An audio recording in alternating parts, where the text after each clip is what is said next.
She was a countess, a noblewoman, a queen in all but name. But in the shadows of her cold stone castle, she was something else entirely. Some say she bathed in virgin blood, slept in a coffin, drank liquefied gold.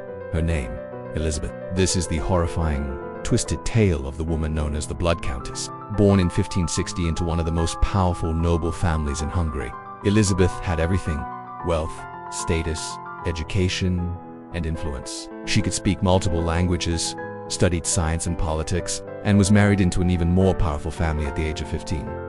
But behind the polished smile and noble bloodline was a woman obsessed, not just with power, but with beauty, immortality, control, and her obsession would leave a trail of blood over the snow-covered hills of Eastern Europe. Elizabeth's early life was marked by violence and privilege. As a child, she witnessed brutal executions, learned how to manage estates, and was rumored to suffer from epilepsy and violent outbursts. She married Count Firenze, military commander known for cruelty on the battlefield. Together they lived in Lactus Castle, a Gothic fortress perched above a village whose people feared its walls. While her husband was off at war, Elizabeth ruled the region, but power left unchecked festers. According to later testimonies, Elizabeth became obsessed with youth and beauty. One day a servant girl brushed her hair too roughly. Elizabeth slapped her, and the girl's blood splattered onto her skin.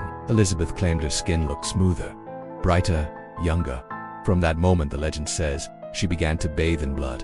The blood of young peasant girls. Hundreds were said to vanish into the castle. Some were lured with promises of work. Others were abducted. Survivors told stories of beatings with iron rods, burning with hot coins, freezing naked, and snow needle torture, and yes, bloodletting, sometimes just enough to drain slowly, other times to the point of death. Beyond the blood, darker rituals were rumored. Servants reported seeing Elizabeth sleep in a coffin, claiming it preserved her youth.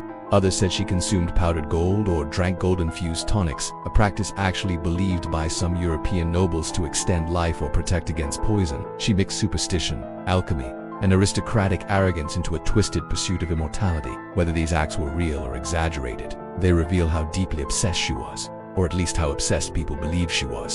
By 1610, rumors could no longer be ignored. Too many girls had disappeared.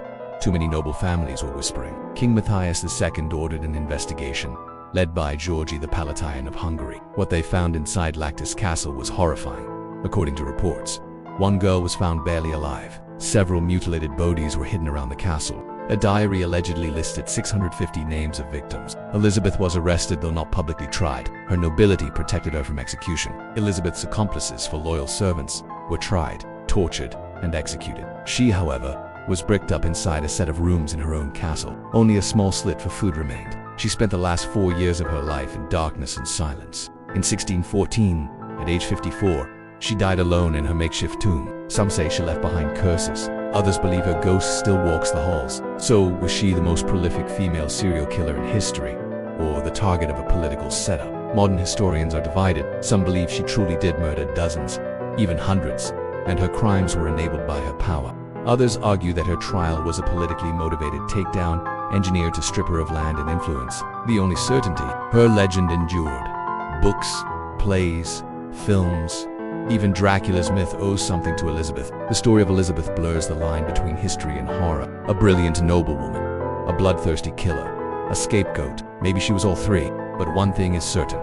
Her name lives on. Not in marble or memory, but in fear, in whispers, in stories of the queen who slept in a coffin and drank gold.